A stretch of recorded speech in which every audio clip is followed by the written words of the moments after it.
Bonjour à toutes et à tous, bienvenue dans ce webinaire consacré à l'engagement des salariés dans les TPE-PME et plus précisément au rôle que peut jouer l'épargne salariale et retraite pour répondre aux enjeux de ces entreprises.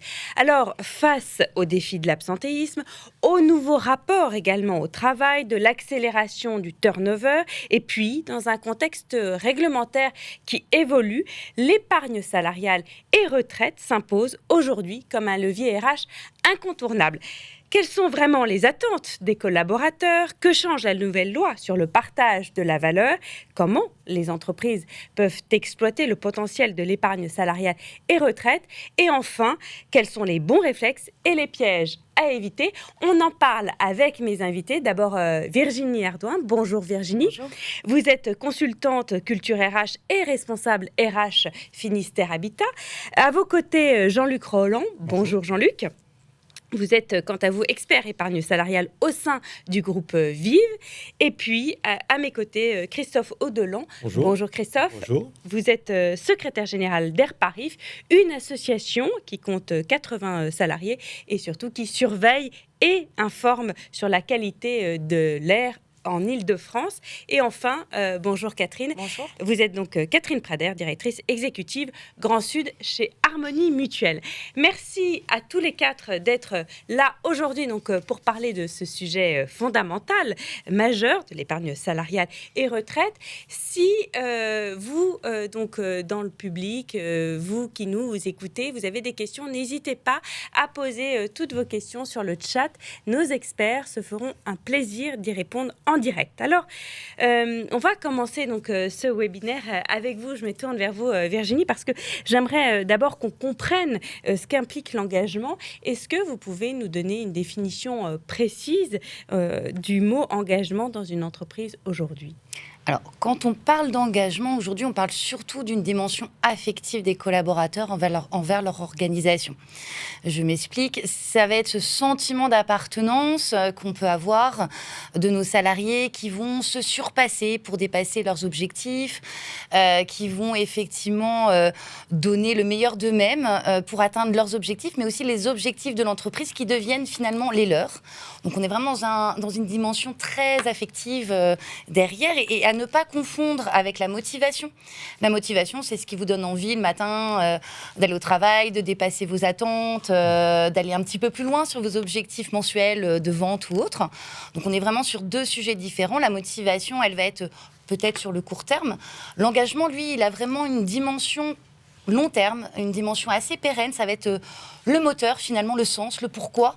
On va travailler au sein d'une entreprise et c'est effectivement aujourd'hui un vrai enjeu des sociétés, puisque on peut mesurer le désengagement des collaborateurs. Oui. Ça va être le turnover, ça va être l'absentéisme, ça va être aussi une perte d'innovation, puisque on aura moins de créativité des collaborateurs dans l'entreprise, une non-atteinte des résultats. Donc on mesure le désengagement. Donc on imagine bien que cet engagement qui va contribuer à la performance collective de l'entreprise, c'est un vrai enjeu derrière pour toutes les sociétés aujourd'hui, qu'il s'agisse des TPE, PME, mais également des grands groupes, puisqu'on a un vrai sujet d'engagement des collaborateurs, sachant qu'une étude récente a démontré qu'il y avait 6% des Français qui s'estimaient engagés au sein de leur entreprise. Donc on peut mesurer effectivement les enjeux qu'il y a derrière. Et ce n'est pas une question de génération. Ah oui, il n'y a pas de différence entre... Alors, on peut penser que la génération Z est moins engagée, oui, effectivement, puisqu'elle le dit peut-être plus facilement sur les réseaux sociaux. Oui, voilà, pas mais de aujourd'hui, CDI, etc. Voilà. Aujourd'hui, on le voit bien, que ce soit la génération X, les millénials, la génération Z, il y a un vrai sujet d'engagement, un vrai besoin d'appartenance au sein d'une entreprise et un rapport au travail qui a évolué et notamment une recherche de reconnaissance de l'entreprise envers les collaborateurs. Christophe, dites-nous, vous, comment vous percevez cette notion d'engagement, vous qui êtes donc dirigeant d'entreprise, vous êtes à la tête d'Airparif qui compte 80 salariés. Oui, tout à fait. Alors, l'engagement chez nous, c'est la volonté du salarié de contribuer à la réalisation des objectifs et des ambitions stratégiques d'Airparif. C'est Airparif, on a aussi la chance d'avoir du sens au travail puisqu'on a une mission de quasi-service public. On informe et surveille la qualité de l'air en Île-de-France. On est porté par des valeurs d'indépendance de notre activité, de transparence de l'information qu'on fournit, d'expertise aussi humaine, mais aussi technique des mesures qu'on produit. Et tout ça, ça donne déjà du sens au travail à l'ensemble de nos collaborateurs. On rajoute aussi cette notion d'engagement via une qualité de vie au travail qui est importante aussi, puisque chez nous, on a un management assez proche des équipes qui leur laisse de l'autonomie. On veille bien sûr à une bonne qualité de vie au travail via la déconnexion numérique, via une bonne articulation entre la vie perso et la vie professionnelle. Et tout ça, ça favorise aussi l'engagement de nos collaborateurs. Dans le fond, Catherine, l'engagement des salariés, c'est d'abord l'engagement des entreprises avec toutes les actions qu'elles peuvent mener. Christophe Audelan en a cité quelques-unes, par exemple, pour Air Parif. C'est exactement ça. Pour moi, l'engagement des salariés, il ne se décrète pas. C'est vraiment la résultante d'un certain nombre de facteurs, comme l'ont cité Virginie et Christophe. Et pour moi, il y a 2 points qui sont majeurs dans l'engagement que va prendre l'entreprise envers ses salariés. C'est effectivement cette notion de réciprocité. On peut parler aussi de symétrie des attentions. Je pense que l'engagement à sens unique, ça ne marche pas, ou en tout cas, ça ne marche pas longtemps. Oui. Donc, c'est important que les entreprises s'engagent envers leurs salariés de la même façon qu'elles souhaitent qu'ils s'engagent pour l'entreprise. On parle aussi, régulièrement de symétrie des attentions, c'est-à-dire si je veux que mes salariés s'occupent bien de mes clients, eh bien, moi, je dois aussi bien m'occuper de mes salariés pour qu'ils puissent le faire dans des bonnes conditions. Donc ça, c'est le premier point de l'engagement. Et puis, je rebondis sur ce que disait Virginie sur l'engagement dans la durée. C'est vrai qu'aujourd'hui, même si les carrières ne sont plus linéaires et qu'elles ne se passent pas toutes dans une seule entreprise toute sa vie, il est important que l'entreprise montre son engagement envers ses salariés dans la durée, qu'elle montre qu'elle a envie de les accompagner dans la durée, que ce soit dans leur carrière, dans leur développement de compétences, mais aussi dans leur projet de vie et dans leurs préoccupations d'avenir. On est vraiment là dans une notion d'engagement dans la durée. Pour moi, c'est important. Virginie, comment engager les équipes? Quel travail doivent mener les entreprises pour conserver un fort taux d'engagement de leurs salariés? Alors, pour engager les collaborateurs, il faut des organisations et un mode de management engageant. On parlait effectivement de réciprocité. Oui. Cet engagement se fait des 2 côtés. Et c'est là, effectivement, qu'on peut avoir plusieurs leviers. Il n'y a pas un seul levier d'engagement à mettre en œuvre. C'est toute une politique RH au sein de l'entreprise qui doit être développée pour favoriser ces engagements. Et avec des parcours de vie, des projets professionnels ou des projets personnels différents qui fait qu'il faut être très à l'écoute finalement des attentes des collaborateurs, d'identifier leurs besoins pour bien comprendre comment y répondre, pour avoir effectivement cette réciprocité qui est nécessaire à développer ce sentiment d'engagement. Et là, on va citer peut-être les leviers les plus classiques qui ont déjà été évoqués par Christophe, l'égalité, toute la partie équité, toute la partie management de proximité. Ça va être aussi l'équilibre entre la vie professionnelle et la vie personnelle de nos collaborateurs qui est très attendue, que ce soit en termes de temps, de télétravail, de flexibilité des horaires. On va aussi avoir besoin de développement des compétences, de pouvoir projeter les collaborateurs sur des parcours de carrière qui leur donnent du sens et qui permettent leur épanouissement. Et puis, on va avoir aussi cette question de rémunération avec des leviers de rémunération motivants pour nos collaborateurs, puisque l'objectif, c'est quand même de les fidéliser et aussi d'attirer ces nouvelles générations vers l'entreprise qu'elle aurait tendance aujourd'hui à faire un pas de côté en se disant où est l'engagement des entreprises vis-à-vis de moi. Donc aujourd'hui, ce sont aussi des forts enjeux qui doivent être déployés, mais pas sur un seul volet. Et je rebondis sur la rémunération. Est-ce que c'est le nerf de la guerre? Alors ça reste le nerf de la guerre. C'est peut-être plus le seul critère aujourd'hui pour un collaborateur pour rester dans l'entreprise ou rejoindre une entreprise, mais ça reste effectivement un vrai levier d'engagement puisqu'on est là sur la reconnaissance des collaborateurs, la reconnaissance de leur contribution à l'entreprise via leur performance individuelle, leur performance collective. Et effectivement, la rémunération, c'est un levier de reconnaissance et donc un levier d'engagement pour les salariés et pour les entreprises.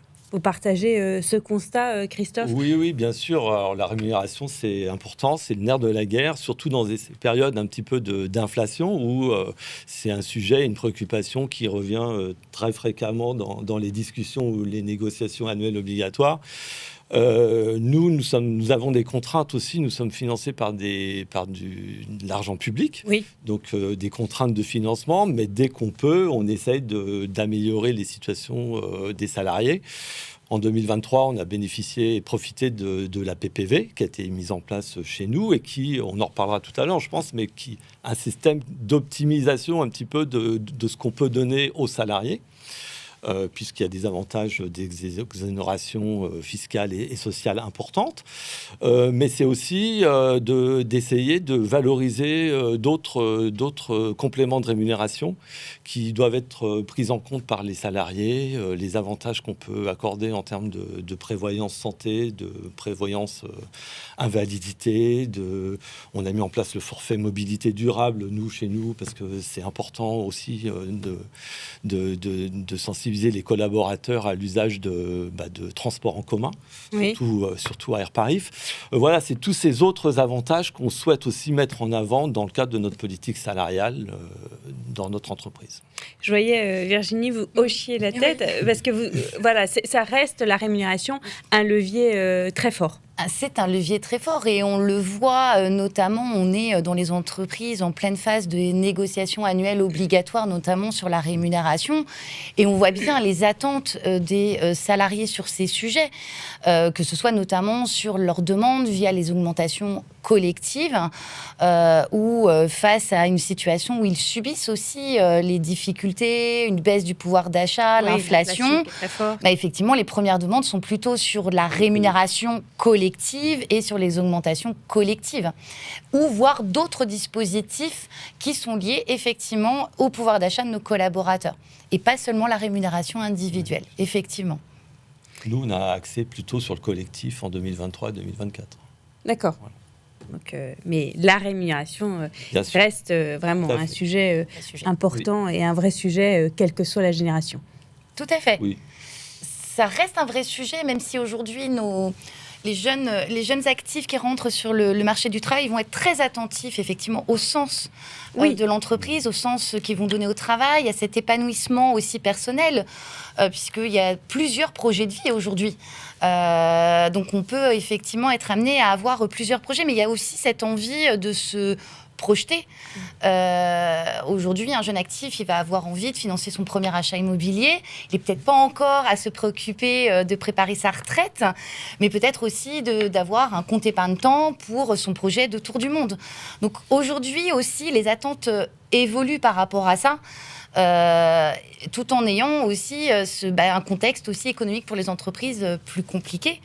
Où il peut être parfois difficile de se projeter nous-mêmes en tant que dirigeants ou responsables RH qui sommes aussi garants de cette rémunération équitable envers les collaborateurs.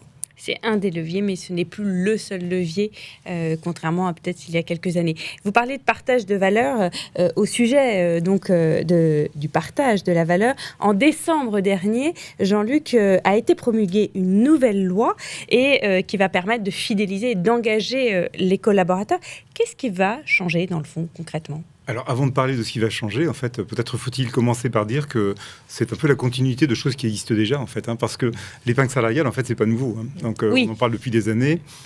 Comme à l'habitude, effectivement, un dispositif et les dispositifs d'épargne salariale sont devenus pertinents, ou en tout cas, se sont développés dans les entreprises quand elles sont devenues obligatoires, ces solutions. Donc, en fait, la loi sur le partage de valeur, pour moi, c'est le prolongement de ce qui existait déjà par le passé avec l'épargne salariale. C'est vraiment cette volonté de dire, puisque ces solutions ont surtout infusé, en fait, les entreprises de grande taille, c'est comment est-ce qu'on fait aujourd'hui pour que des entreprises qui n'y allaient pas, des collaborateurs qui n'en bénéficiaient pas, en bénéficient à l'avenir au travers de ce nouveau dispositif. D'accord. Donc, en fait, c'est la continuité. Exactement. Et c'est pas une révolution, si je peux dire. Enfin... Ça peut l'être quand même, parce qu'en fait, les entreprises qui comptent entre 11 et 49 salariés se verront obligées, à compter de janvier 2025, de mettre en place un dispositif de partage de valeur. Alors, quand je dis les entreprises, pas toutes, simplement les entreprises qui feront au moins 1% de bénéfices rapportés au chiffre d'affaires, bénéfices fiscaux. Donc, il y a quelques limites, et on est dans une phase expérimentale de 5 ans, mais pour autant, il y aura bien cette nécessité de trouver un dispositif de partage de valeur, effectivement, à mettre en place dans l'entreprise, dans 4 possibilités majeures qu'on pourra évoquer tout à l'heure, si vous voulez. Oui, avant, j'aimerais poser une question à Catherine. Qu'est-ce qui va... c'est une continuité, cette loi sur le partage de la valeur, mais qu'est-ce que ça va apporter c'est un moyen de quoi, le partage de la valeur? Les dispositifs de partage de la valeur, quels qu'ils soient, c'est vraiment un moyen d'associer et d'embarquer les collaborateurs dans la stratégie de l'entreprise et dans ses projets. Par exemple, un accord d'intéressement va pouvoir venir soutenir un plan de développement, un plan de transformation, en venant récompenser financièrement des objectifs de transformation ou ces objectifs de développement, indépendamment ou on va dire de manière complémentaire par rapport à l'activité habituelle. Donc ça, c'est vraiment un moyen de rendre la stratégie concrète et lisible par les salariés. Et c'est aussi un dispositif qui s'adapte et qui peut être évolutif en fonction de la stratégie de l'entreprise. Donc ça, c'est vraiment un point, je pense, important pour les entreprises de pouvoir matérialiser leur stratégie via ces dispositifs. Et puis, c'est des dispositifs qui sont vraiment à la croisée des chemins, en fait, de plusieurs sujets. De la politique de rémunération, on a parlé, bien évidemment, oui. C'est un élément de rémunération, mais aussi de la politique sociale de l'entreprise. Quand une entreprise, le choix d'un dispositif de rémunération, quel qu'il soit, parce qu'on a vu, l'éventail est large, il n'est jamais anodin. Et quand une entreprise choisit de mettre en place un dispositif de partage de la valeur, ça dit quelque chose du projet qu'elle a pour ses salariés et de la façon dont elle les place au cœur de son projet ou pas. C'est vraiment un marqueur social assez fort. Et puis, c'est aussi le fait... De s'inscrire dans cette durée, puisque oui, vous en parlez le temps long, les dispositifs d'épargne salariale et de retraite, c'est un engagement finalement de l'entreprise d'accompagner les salariés dans la durée, de les aider à préparer leur projet de vie, leur projet de retraite, mais en tout cas de les accompagner dans le temps. Alors pour ceux qui ne sont pas forcément familiers encore avec ces dispositifs, comment fonctionnent-ils d'abord et puis quels sont leurs bénéfices, Jean-Luc ? Si on commence peut-être par une vision un peu globale, en fait, en matière de... Je vais parler d'épargne salariale, en fait, c'est le terme. On a déjà dans ce dispositif global, dans ce système, ce que l'on peut appeler, en fait, des systèmes de partage de valeur qui préexistaient, en fait. Donc, on a la participation, qui est une manière d'associer les collaborateurs aux bénéfices quand ils sont réalisés par l'entreprise. Oui. Un système assez mécanique, effectivement, mais en tout cas, qui permet de verser des primes. En cela, peut-être un peu moins motivant que ce qu'évoquait Catherine à l'instant, qui est l'accord d'intéressement, où là, véritablement, on est sur un outil de management, en fait. Donc, on a parlé d'engagement. Je crois que l'engagement et puis le partage de valeurs, ça pourrait s'entendre aussi sous l'aspect partage des valeurs, finalement. Parce que l'idée, c'est d'associer les collaborateurs à la vie de l'entreprise, de les mobiliser sur des objectifs à court terme, à moyen terme, et puis, moyennant l'atteinte de ces objectifs, de verser des primes, donc des compléments de rémunération, avec des avantages substantiels pour l'entreprise en termes d'avantages, comme le disait tout à l'heure monsieur, donc en termes d'avantages sociaux et fiscaux, en fait. Donc, voilà. Mais... D'accord, donc, mais il y a plusieurs dispositifs. Il y a par exemple PE, le plan d'épargne entreprise. Qu'est-ce que ça permet aux salariés ou je pense au PERCOL aussi. Parce qu'en fait, on n'est pas allé au bout, effectivement. Mais il y a d'abord ces dispositifs de partage de valeur. Donc je les cite dans l'ordre. Donc participation, intéressement. On peut être aussi sur de l'abondement qui là est un accélérateur d'épargne et qui va m'amener à parler des plans derrière. D'accord. Et puis on a aussi cette prime de partage de valeur qui était un greffon en fait un petit peu à côté de ce dispositif global d'épargne salariale et qui va réintégrer finalement le giron de l'épargne salariale. Donc ça, c'est le dispositif véritablement de partage de valeur. C'est l'entreprise qui contribue, qui verse en fait des fonds aux collaborateurs. L'aspect suivant, en fait, là on est vraiment dans l'épargne salariale, c'est l'encouragement que l'on peut donner en fait à des collaborateurs qui décident d'épargner, en leur permettant de verser des sommes sur des plans, que sont les PEE, traditionnellement, plan d'épargne entreprise bloqué 5 ans, en contrepartie de quoi, en fait, on dispose d'un avantage fiscal. Les sommes ne sont pas déclarées dans les impôts sur le revenu, dans les revenus et ne sont pas imposables. Et à côté, ce qu'on appelle le PERCOL aujourd'hui. Oui. Donc, c'est un PER créé par la loi Pacte, plan d'épargne retraite, dont la vocation est vraiment de préparer la retraite future des collaborateurs.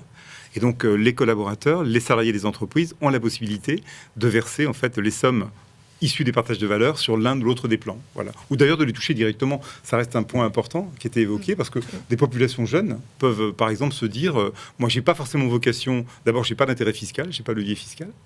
Deuxièmement, en fait, la retraite est un sujet qui, pour l'instant, à tort ou à raison en tout cas, mais pour l'instant n'est pas mon sujet. Oui, les jeunes n'ont pas donc le choix, c'est toujours est-ce que je touche tout de suite? Est-ce que je décide d'épargner avec un avantage fiscal sur un PEE bloqué 5 ans avec des motifs de sortie qui sont importants, mariage, arrivée d'un 3e enfant, etc. Ou est-ce que je bloque pour ma retraite, cette fois-ci avec le fait de revoir ce capital en sortie, quand on prend sa retraite, ou alors pour les événements majeurs de la vie, que sont par exemple l'acquisition d'une résidence principale. Ça peut être ça aussi. Donc vous voyez, le dispositif est assez large en fait. Et ça correspond finalement aux attentes propres de chacun. Alors c'est ça qui est intéressant, c'est que chacun peut l'utiliser en fait en fonction de ses propres objectifs. C'est ce qui est intéressant. Et vraiment en fait, quand on réfléchit ce dispositif, on a vraiment toute l'attitude avec l'entreprise pour trouver la bonne combinaison au service des objectifs de l'entreprise. En fait. Il existe même un 3e dispositif, dites-moi. Le PERO, le plan d'épargne retraite obligatoire. Donc vraiment, ça correspond vraiment. Chaque collaborateur peut avoir son propre dispositif, enfin en tout cas en fonction de ses moments de la vie. Alors, le PERO, c'est encore un dispositif un petit peu différent, puisque c'est autant le PEE et le PERCOL sont des dispositifs d'épargne salariale où le salarié est finalement libre de choisir d'épargner ou pas. C'est lui qui définit s'il a envie ou pas d'épargner. Le PERO, lui, c'est un contrat retraite collective qui est abondé notamment par l'entreprise de manière pérenne et dans la durée, et qui est là, lui, fléché uniquement vers la retraite. Et c'est vraiment l'entreprise qui choisit volontairement, finalement, de cotiser de manière supplémentaire et volontaire en faveur des conditions financières de départ à la retraite de ses salariés. Donc c'est un engagement un petit peu différent. Je peux préciser peut-être un point, c'est que le PER obligatoire, en fait, qui n'entre pas dans les dispositifs qui seront à mettre en place dans les entreprises. Oui, pour la loi. Pour la loi partage de valeur, effectivement, sur le partage de la valeur, en fait. Donc ce PERO n'y entre pas. Pour autant, il est intéressant. Il a un autre intérêt, c'est que contrairement aux solutions d'épargne salariale qui ont nécessairement la vocation à intéresser tous les salariés, là, on est dans une offre qu'on appelle catégorielle et qui permet de dire pour une entreprise qui a de moindres moyens, parce qu'en fait, il y a aussi quand même ça. Hein, partager la valeur, c'est beau, mais il faut la créer. Oui. Et il faut effectivement, quand on est chef d'entreprise, en avoir les moyens et la volonté. Enfin, donc c'est pas si simple toujours. Et donc ce PERO est intéressant parce qu'il permet d'avoir une approche catégorielle et de dire finalement, je vais privilégier en fait peut-être un noyau dur de collaborateurs qui sont qui portent l'entreprise. Donc c'est une solution qu'il faut pas négliger, mais qui est un petit peu à côté de ces dispositifs de partage de valeur qu'on évoque aujourd'hui. Et ce qui est intéressant, c'est que tous ces dispositifs peuvent être combinés en fait. Voilà, il y a pas ils sont pas exhaustifs les uns des autres. On peut tout à fait les combiner. Ça c'est un point important, c'est vrai. Et c'est ce que vous faites d'ailleurs, je crois, chez Air Paris. Oui, concernant tous ces dispositifs, nous on a été assez précurseurs sur le PER obligatoire, anciennement retraite sur complémentaire, article 83 pour ceux qui l'ont connu sous cette appellation-là. Précisément. Précisément. Voilà. Et depuis 25 ans, nous on a souhaité mettre en place ce dispositif à l'intention de l'ensemble des collaborateurs sur des cotisations assez importantes. On est à 6,5% de la tranche A sur les salaires, dont 5% versés par la société, avec un petit partage salarié aussi. Presque 5% sur les tranches B, donc c'est quand même des niveaux de retraite capitalisés importants qui garantissent à l'âge de la retraite une rente versée aux salariés ou la possibilité maintenant de le prendre de façon automatique et immédiate. Ça, c'est le premier dispositif. Depuis 5 ans, on a mis en place aussi un accord d'intéressement parce qu'on jugeait utile et pertinent d'associer nos salariés à des objectifs d'activité de l'entreprise. Ça a été aussi l'occasion de développer un dialogue social pour négocier cet accord, le renouveler régulièrement, puisque il y a 3 ans de validité maximum. Et les salariés, comme l'a très bien décrit monsieur, ont le choix soit de récupérer la prime d'intéressement immédiatement, soit de la verser au choix du salarié sur un plan d'épargne entreprise ou sur un plan d'épargne retraite pour lui constituer aussi un complément de retraite plus tard. On a également un 3e dispositif chez nous, puisque dans une logique un petit peu de travailler plus pour épargner plus, les salariés utilisent un droit du Code du travail qui leur permet de placer jusqu'à 10 jours de congé ou de RTT sur un plan d'épargne retraite également. Donc, tous ces dispositifs se cumulent. Possiblement, juste le père obligatoire est lui une décision de l'entreprise. Les autres dispositifs, comme on l'a très bien dit, sont facultatifs et à l'usage des salariés. Ouais. Christophe nous a parlé des avantages de ces dispositifs. Est-ce que vous vouliez ajouter quelque chose, Catherine Prader? Pardon. Oui, moi je pense que c'est des dispositifs alors qui présentent des avantages à la fois pour l'entreprise et à la fois pour le salarié, comme on l'a vu. Pour l'entreprise, les dispositifs de partage de la valeur ont l'avantage d'être des dispositifs qui sont souples, qui sont réversibles et qui s'adaptent complètement à la situation de l'entreprise. Par exemple, un accord d'intéressement ou la décision de verser une prime de partage de la valeur, on va pouvoir la prendre lorsqu'il y a vraiment une création de valeur, quand la situation le permet. Mais à l'inverse, si la situation économique est plus instable ou si les conditions d'un accord d'intéressement ne sont pas remplies, eh bien, les critères ne se déclenchent pas et donc l'entreprise n'est pas tenue obligatoirement de verser une prime. Donc, du coup, voilà, ça lui permet de s'adapter à sa situation et vraiment de tenir compte de la situation économique de l'entreprise. Et pour le salarié, par contre, la mise en place des dispositifs d'épargne salariale, là, c'est vraiment la garantie d'un accès finalement simple et pérenne à un dispositif d'épargne salariale. Simple parce que finalement, la mise en place et la gestion du dispositif sont complètement gérées par l'entreprise. Donc le salarié n'a pas de démarche administrative trop importante à réaliser. Et puis, une fois que le dispositif est en place, bien, comme on l'a dit, il peut décider de l'activer et d'épargner indépendamment des sommes que verse ou ne verse pas l'entreprise.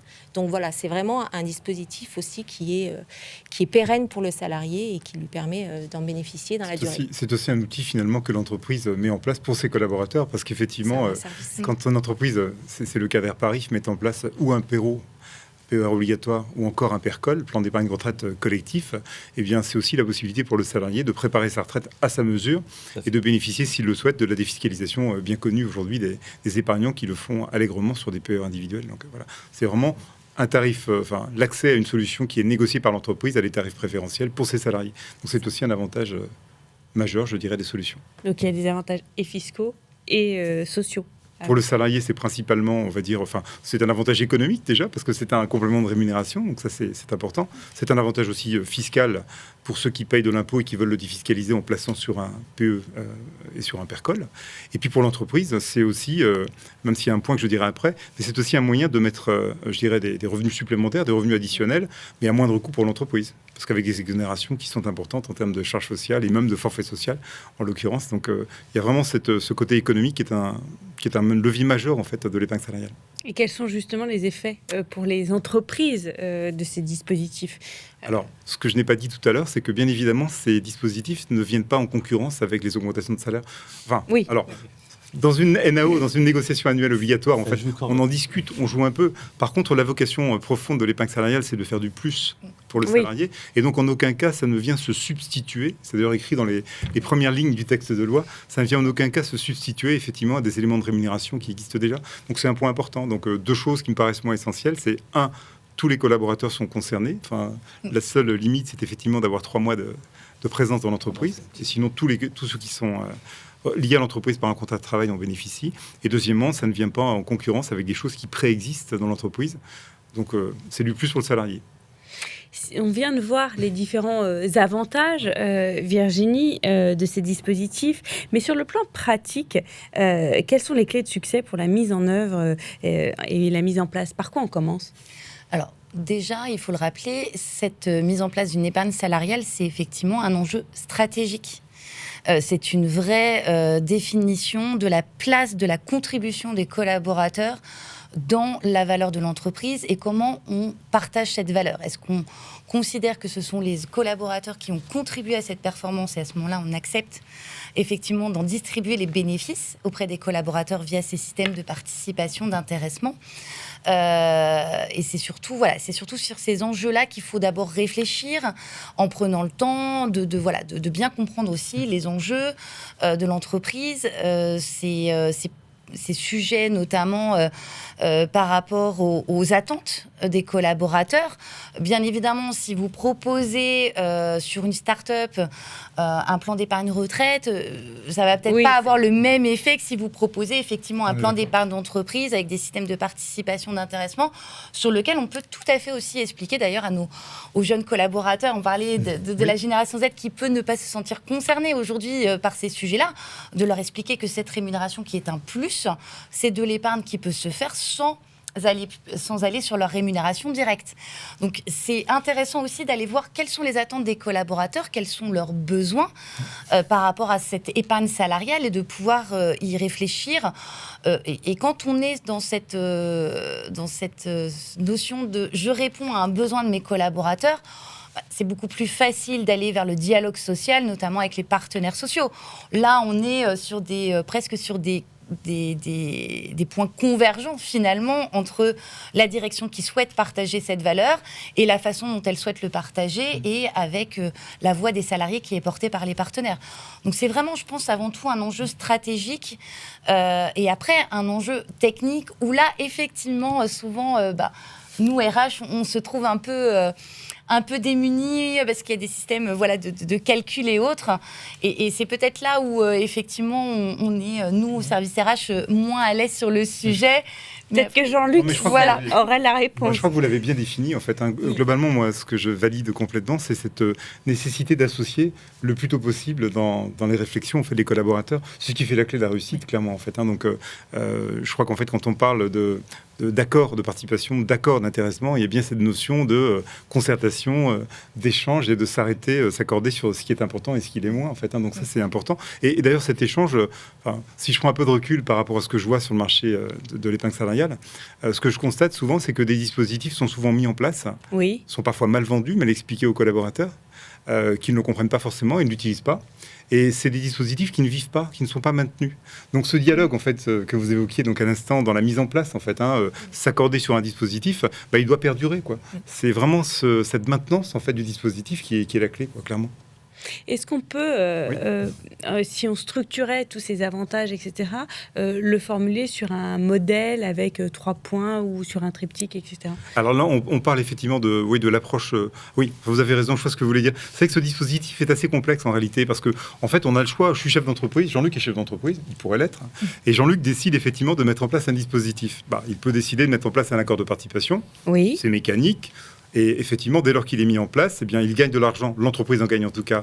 Elle distribue sur une formule légale assez classique, qui pourrait être moins 10 ans. D'ailleurs, dans ce nouveau projet de loi sur le partage de valeur, on pourra verser moins quand on est une entreprise plus petite. C'est de la souplesse et c'est bon. En tout cas, participation, pourquoi pas. Un accord d'intéressement qui suppose ou de faire une formule...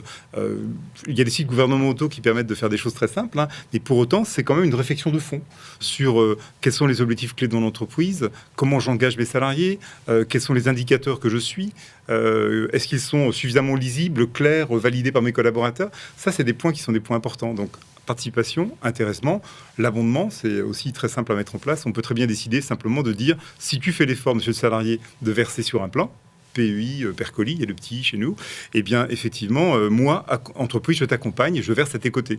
Donc, accélérateur d'épargne. J'ai aussi la PPV, qu'on a connu avant et qu'on connaît aujourd'hui, avec quelques modifications qu'on pourrait évoquer. Mais en tout cas, ces choix-là, c'est pas forcément facile à faire pour un chef d'entreprise. Donc l'idée, c'est véritablement de se poser, de réfléchir et parfois de se faire aider pour trouver le dispositif qui est le plus pertinent en concertation avec les salariés pour rejoindre le point qu'on évoquait. Mais le dispositif, finalement, peut s'envisager à travers différents prismes. Oui. Le premier, à mon avis, c'est déjà un prisme, on peut les prendre dans différents ordres, mais on peut voir déjà la démographie de l'entreprise. Comme ça a été évoqué à l'instant, si j'ai une population de personnes qui sont jeunes, elles vont être moins attachées, effectivement, à des dispositifs orientés retraite. Elles seront peut-être plus dans la consommation immédiate, en fait, le besoin de compléments pour le pouvoir d'achat, ça peut être ça. Ça peut être un indicateur. A contrario, une population de cadres avec un âge plus important, des enfants qui ont quitté le foyer fiscal, pourront être intéressés par une défiscalisation. Donc là, le PER aura toute sa vocation, en fait, tout son intérêt pour eux. Donc vous voyez, le premier prisme, on a dit donc le côté démographie. Oui. Un deuxième prisme qui est malheureusement économique, en fait. On est d'accord que pour répartir de la valeur, il faut en créer. Puis 2, en fait, il faut savoir jusqu'où on va dans le partage de cette valeur. C'est déjà 2 prismes. Le troisième, c'est peut-être la temporalité. Toutes les solutions n'ont pas le même rythme de mise en place. Exemple concret, je mets en place un accord de participation cette année, en 2024. J'ai jusqu'à la fin de l'année pour le mettre en place et distribuer des primes sur la base de ce qui a été gagné en 2023, 31/12/2023. D'accord ?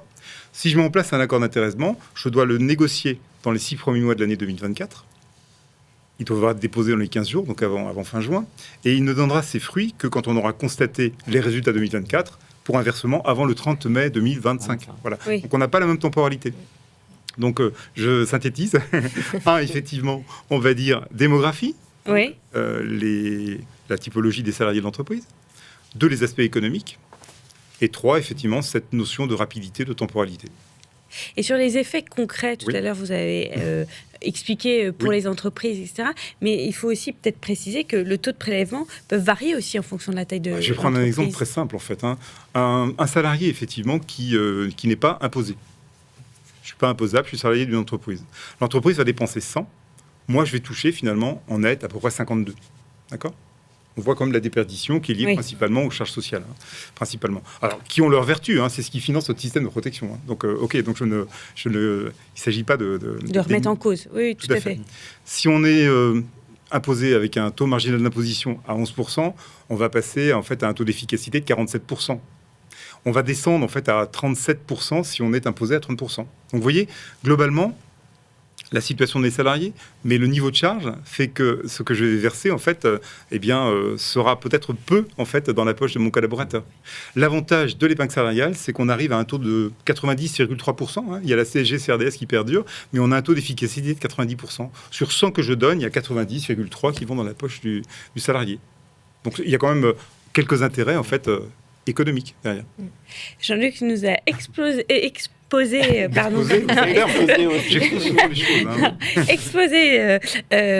le dispositif à travers 3 prismes. Est-ce que c'est pas trop technique à mettre en œuvre quand on n'a pas de DAF ou de RH, ce qui est le cas de votre association? Alors, c'est technique. On a plutôt tendance à se mélanger les pinceaux entre les dispositifs quand on n'a pas l'habitude.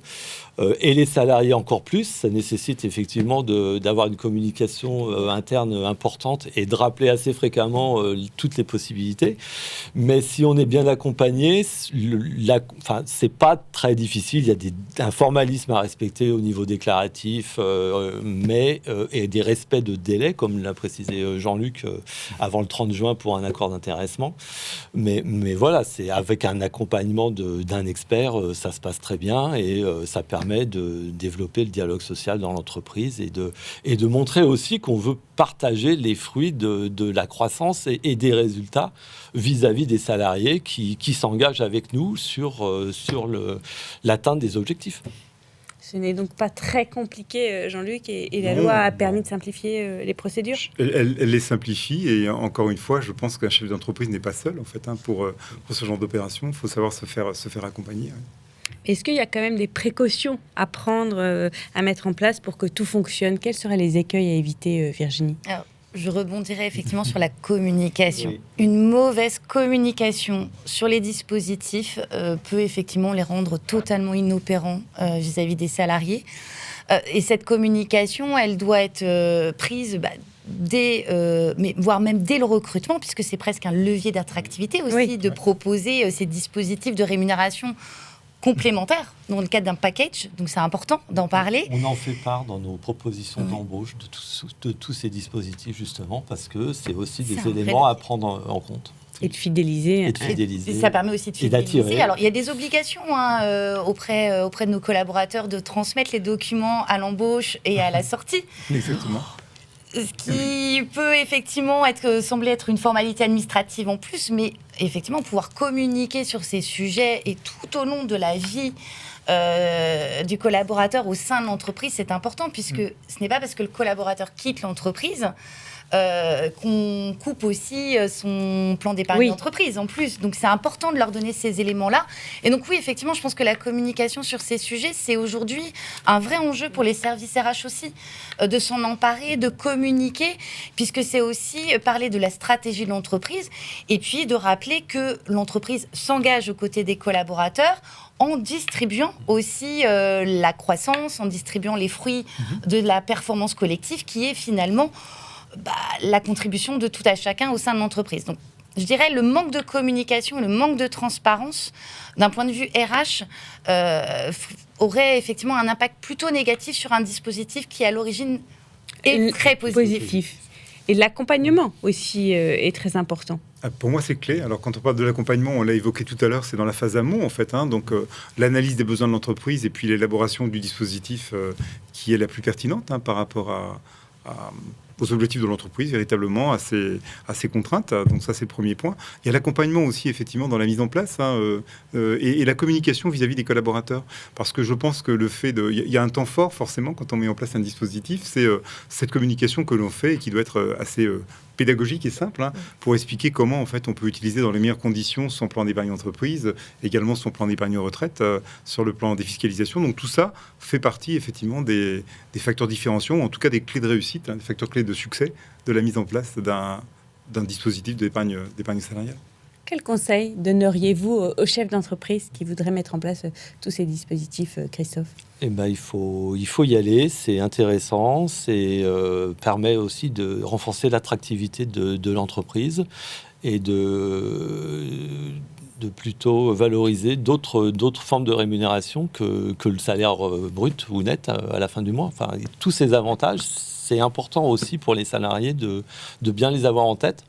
C'est pour ça que chez nous, à Airparif, on a mis en place un bilan social individuel qui permet à chaque salarié d'avoir en fin d'année l'ensemble des avantages qu'il a pu percevoir au-delà de sa rémunération brute.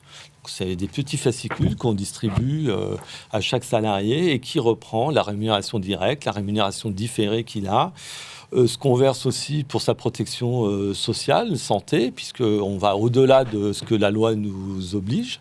On est à 85% de prise en charge de la cotisation santé. On récapitule les actions de développement des compétences et tout ça, c'est un petit flyer que le salarié reçoit chaque année lorsqu'on a finalisé l'ensemble de nos calculs et du calcul de l'intéressement quand il y a lieu. Et ça permet aux salariés de bien identifier tous les autres avantages extra-salariaux, mais qui sont intéressants à mettre en place. C'est important de communiquer en permanence là-dessus, en fait, de revenir. Oui, alors ça fait 5 ans qu'on l'a mis en place. Bilan social individuel. Un bilan social individuel, ça fait 5 ans qu'on l'a mis en place. On a soit des retours indifférents, ou pas de retour du tout, mais on continue à vouloir le maintenir parce qu'on pense intéressant de le valoriser vis-à-vis de nos salariés. Et j'ai une petite anecdote récente, un technicien chez nous qui s'est fait approcher par une autre société pour trouver un autre travail, qui n'avait jamais trop prêté attention à ce qu'on lui distribuait et qui, au moment de négocier son salaire, il a repris les éléments qu'on distribuait, tout ce qui était au-delà de la rémunération. Et il a fait sa petite comparaison avec la proposition qu'il avait. Et finalement, ce BSI lui a bien servi à bien faire la comparaison entre nos propositions en termes de protection sociale, de rémunération différée, et les propositions que son ex-futur employeur, je devrais dire, puisque lui proposait, et il s'est finalement rendu compte que Airparif, il y avait plein d'avantages, et donc ce BSI a quand même une vertu pédagogique intéressante. On est bien là au cœur de l'engagement et de la fidélisation dont on parlait tout à l'heure. Si je peux juste compléter sur le BSI, je trouve aussi que c'est un très bel outil managérial pour parler de rémunération. C'est souvent des sujets un peu tabous où les managers ne sont pas toujours très à l'aise pour évoquer ces sujets. Et du coup, c'est un très bel outil de transparence et de vision globale des éléments de rémunération à partager entre le manager et son collaborateur. Ça aide beaucoup les managers à évoquer ces sujets-là avec leurs salariés en entretien individuel. Tout à fait. Ça évite de dire que c'est juste un sujet RH. C'est ça. Oui, tout à fait. On parle beaucoup depuis tout à l'heure, Catherine, de finances, de placement. Quelle est la légitimité d'une mutuelle d'être présente sur ce sujet financier ? Je crois que Christophe l'a dit. En fait, Harmonie Mutuelle, c'est vraiment un acteur légitime de la protection sociale, un acteur reconnu. Et la protection sociale, on l'a dit, c'est effectivement les sujets de complémentaire santé, de prise en charge des soins, mais pas que, et je dirais même et surtout, la protection sociale, c'est un sujet de protection financière. Il est important de pouvoir accompagner les individus tout au long de leur vie, quels que soient les aléas, quels que soient les imprévus qu'ils rencontrent ou quels que soient leurs projets aussi. Et donc, effectivement, la protection sociale et notamment les dispositifs d'épargne salariale, mais même aussi les dispositifs de prévoyance, permettent d'accompagner les salariés tout au long de leur vie. Et préparer sereinement son projet de vie, préparer que ce soit, on en parlait tout à l'heure, un achat immobilier ou même un projet de voyage, oui. Ça en fait partie. Et préparer sereinement son départ à la retraite ou savoir faire face à un imprévu qui va arriver, c'est un sujet important de protection sociale. Et côté entreprise, l'ambition, c'est aussi d'être un partenaire des entreprises pour les accompagner dans la mise en place et dans le suivi de tous ces dispositifs de protection sociale vis-à-vis de leurs salariés. Vous vouliez ajouter Oui, je voulais compléter en fait, parce que finalement, fondamentalement, le métier que l'on fait quand on est Harmonie Mutuelle, finalement, c'est on encaisse des cotisations et l'idée, c'est aussi de les gérer, quoi. Donc la gestion d'actifs, c'est notre cœur de métier. Donc ça veut dire que ce que l'on propose aujourd'hui à des gens qui viennent chez nous pour faire de l'épargne salariale n'est rien de plus que la transposition de ce qu'on fait déjà pour nous depuis des années pour valoriser les sommes qui nous sont confiées par nos adhérents. On arrive bientôt à la fin de ce webinaire. Quel serait, Christophe, si on devait résumer ce webinaire, quel est pour vous l'atout majeur de l'épargne collective ? L'épargne collective, c'est un levier fort d'attractivité de l'entreprise. C'est aussi récompenser les salariés qui s'engagent, on parle d'engagement, qui s'engagent dans la réussite et l'atteinte des objectifs qu'on s'est fixés collectivement. C'est un levier très intéressant de renforcement de l'attractivité de notre entreprise, tout à fait. Vous êtes d'accord, Catherine ? C'est vraiment un levier d'attractivité extrêmement fort. Oui, complètement. De toute façon, on a un triptyque santé, prévoyance, épargne salariale qui est vraiment majeur dans l'attractivité et dans la fidélisation des salariés. Alors, la complémentaire santé est rentrée depuis longtemps dans les éléments un peu centraux de la politique de rémunération, mais la prévoyance et l'épargne salariale sont maintenant aussi des leviers majeurs. Et puis, on le disait tout à l'heure, mais au-delà de ce levier d'attractivité et de ce levier de fidélisation, c'est aussi un formidable vecteur de dialogue au sein de l'entreprise, que ce soit avec les partenaires sociaux ou avec les salariés en direct. Et donc, forcément, qui dit dialogue dit création d'engagement, normalement. Et sur le plan pratique, Jean-Luc, quelle serait la clé du succès ? Alors, la clé ou les clés, déjà s'en occuper rapidement, parce que je pense que c'est une opportunité que d'en reparler aujourd'hui. Vraiment, j'en suis persuadé. Je crois que c'est un sujet qui revient sur le devant de la scène, si tant est qu'il l'avait quitté, mais qui nécessite effectivement qu'on s'en occupe véritablement, parce qu'il y a des vrais leviers activés au niveau des entreprises.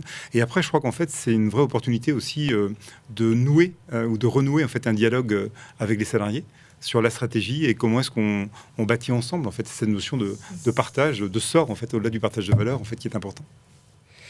Un dernier mot, peut-être de la fin, Virginie, au chef d'entreprise, au DRH qui nous écoute aujourd'hui. Alors, je vais peut-être résumer ce qui a été dit. Finalement, c'est l'engagement et l'épargne salariale, en tout cas, c'est un levier d'engagement.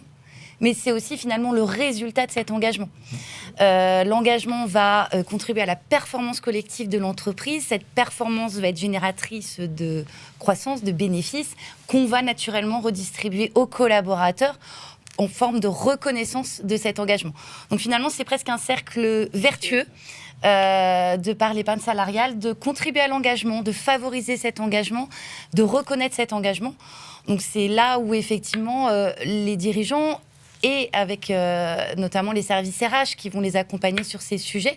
C'est un vrai enjeu aujourd'hui qu'il faut qu'on active, en plus des autres leviers d'engagement, pour qu'on puisse vraiment continuer à fidéliser nos collaborateurs et continuer à attirer aussi les futurs talents dans les entreprises. Merci à tous les quatre d'avoir été mes invités pour parler donc de ce sujet crucial, on l'a bien compris, donc l'épargne salariale et retraite. Si vous voulez en savoir plus sur le sujet, n'hésitez pas à vous rendre sur le site d'Harmonie Mutuelle. Merci beaucoup à tous.